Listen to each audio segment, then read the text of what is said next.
Ben, what do you say we start off by talking to Mariano in Colombia? Yeah, let's go for it. Okay. Mariano, what's on your mind today? Hey guys, thanks for having me. Sorry about my English if it's not too good. I have big trouble getting past my mom's indoctrination. I'm 47 years old and I'm still fighting with her, and she's also already at like 72, and I'm still giving her a hard time. It's a bit hard. Yeah, no, I recognize that. I mean, this is a big part of the work that I do every day as a therapist, especially working around questions of religious trauma. What does it look like for you to not just deconstruct and maybe change or adapt what you believe, but to kind of work on healing from some of those things? What's your journey been? Well, I was first a very vocal, aggressive atheist, the ones that can't stop, how do you call that, trolling on the internet and all that stuff. I lost a bunch of friends because of that. You know how it is. Sure. Yeah. So a little bit of that angry atheist phase that a lot of us experience. Yeah. I hear that. Yeah, and the religious people don't understand, but then they don't see anything wrong in mentioning God. You know how it is down here in South America. Everything is God, God wants, God willing, all that stuff, and it's really annoying for us. You guys know about that.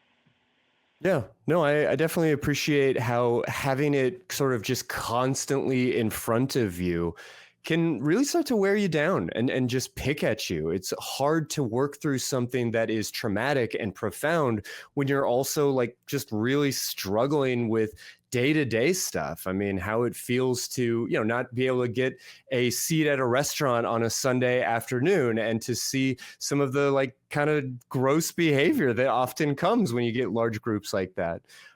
Ben, what would you maybe offer here around how to work through some of this anger? Yeah, there are a lot of different ways, and it's actually really good timing for this because I recently went to the Recovering from Religion excursion, and there are a lot of different ways that they had offered for people to kind of process through these things. Some people went to artistic activities like music, dance, and it was fascinating because getting people together in a room and like putting their emotions into a song that they wrote together was really fascinating.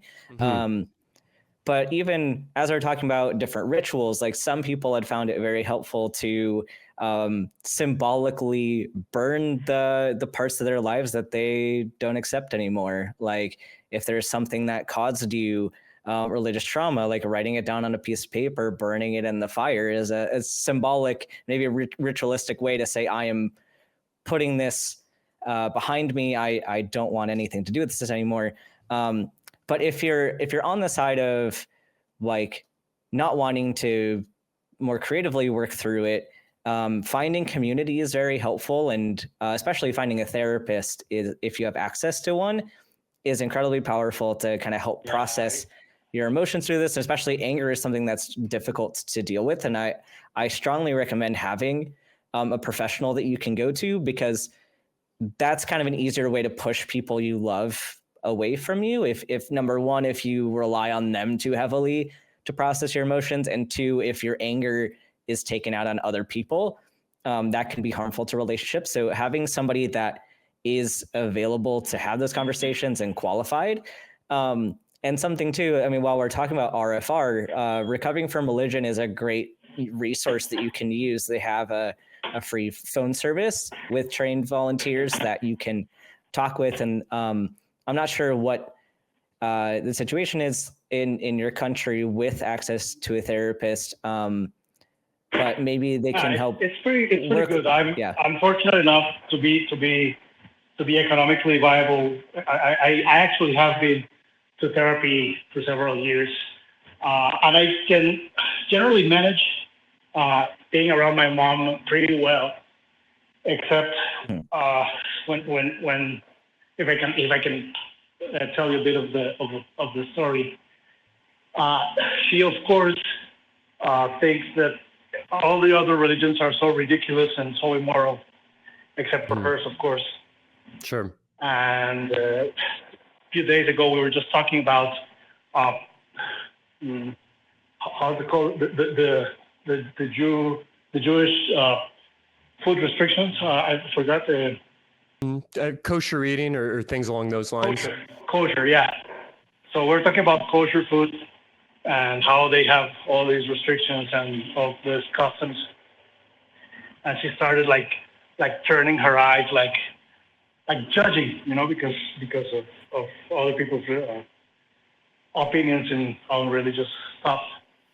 Mm-hmm. And I got really mad, and I told her, like, how dare you, after supporting the Catholic Church and all the harm it does, still does, how dare you judge other people on their beliefs, which are no more ridiculous or stupid than yours. Of course, that devolved into a huge argument, as you can imagine. Sure.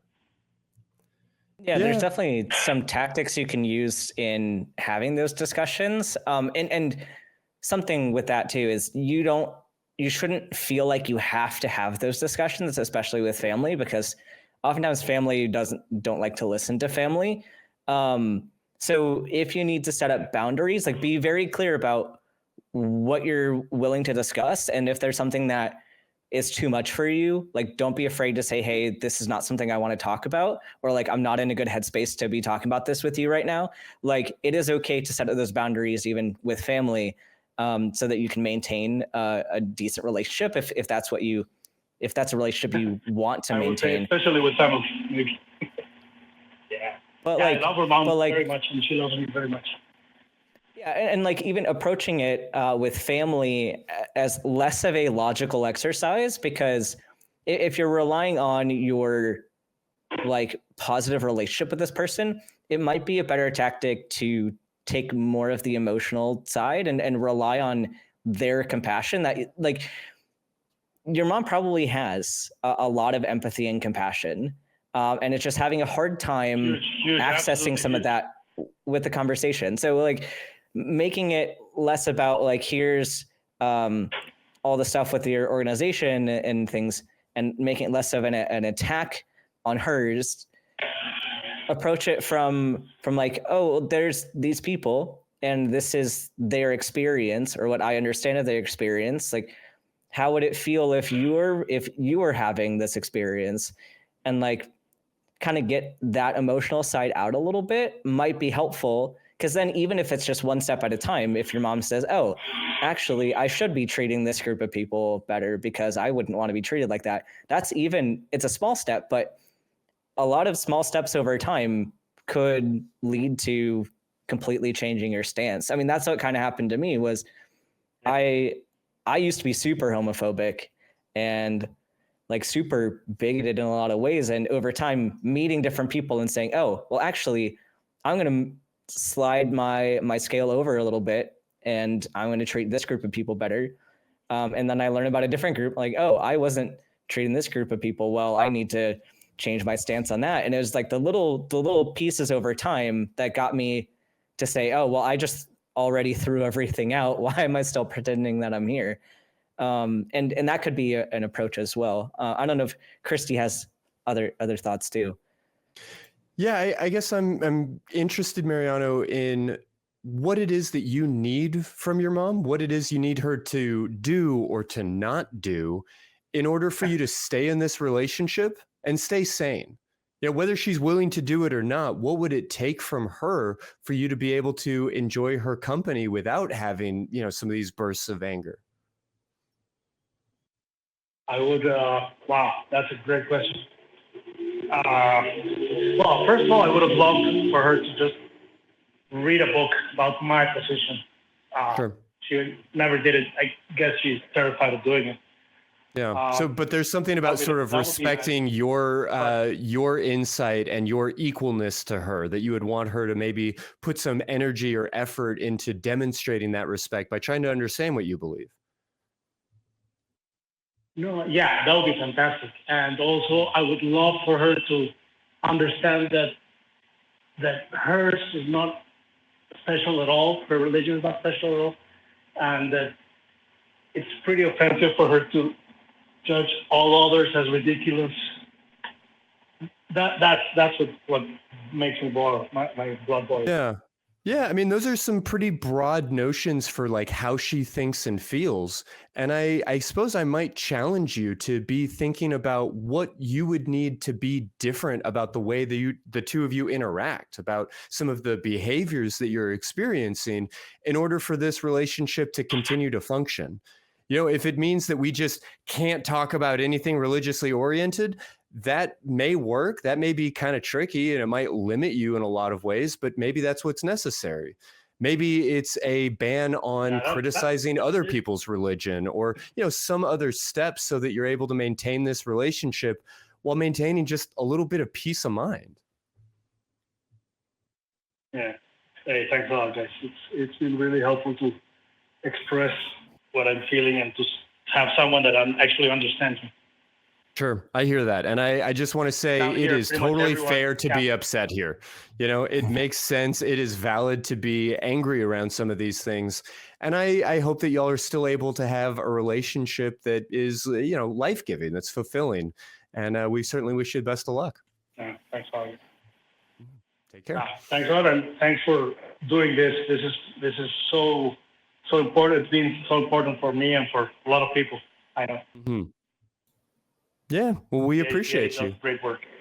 Hey, thank you so much. You have a great weekend.